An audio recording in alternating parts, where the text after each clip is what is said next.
हिंदुस्तान है। आन बान है शान तिरंगा कहता हिंदुस्तान है। लाल किला पर पहरे देखो देखो मेरी जान है। तिरंगा तिरंगा मेरी जान है। इस गुरु दुनिया ने माना यह मेरी पहचान है। अहिंसा के परम पुजारी कहता सकल जहान है। लाल किला पर पहरे देखो देखो मेरी जान है।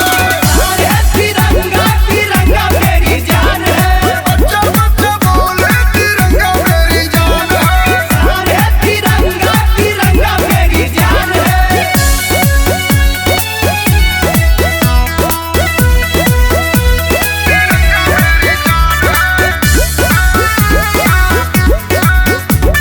भारत माता की।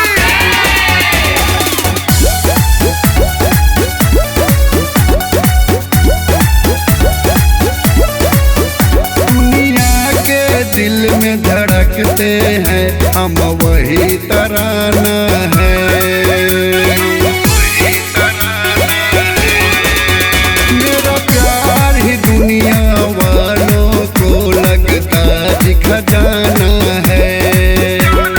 वीर भगत सिंह जैसा हीरो होने का अरमान है।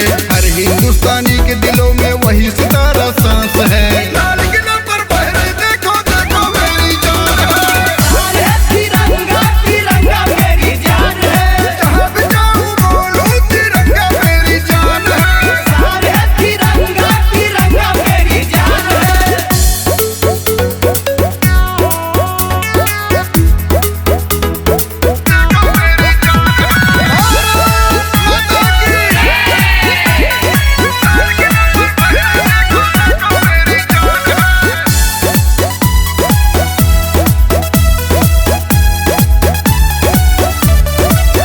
कोटि कोटि नमन करते हैं जी हम वीर शहीदों को।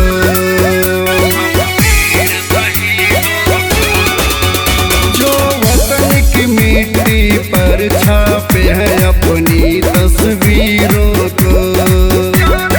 भारत माँ के वीर सपूतों तेरी जय जयकार है। संजय फैजाबादी सब दिन करता ये गुणगान है। लाल किला पर पहरे देखो देखो मेरी जान है। तिरंगा तिरंगा मेरी जान है। धरती अंबर बोले तिरंगा मेरी जान है। तिरंगा तिरंगा मेरी जान है। इस गुरु दुनिया ने माना यह मेरी पहचान है। अहिंसा के परम पुजारी कहता सकल जहान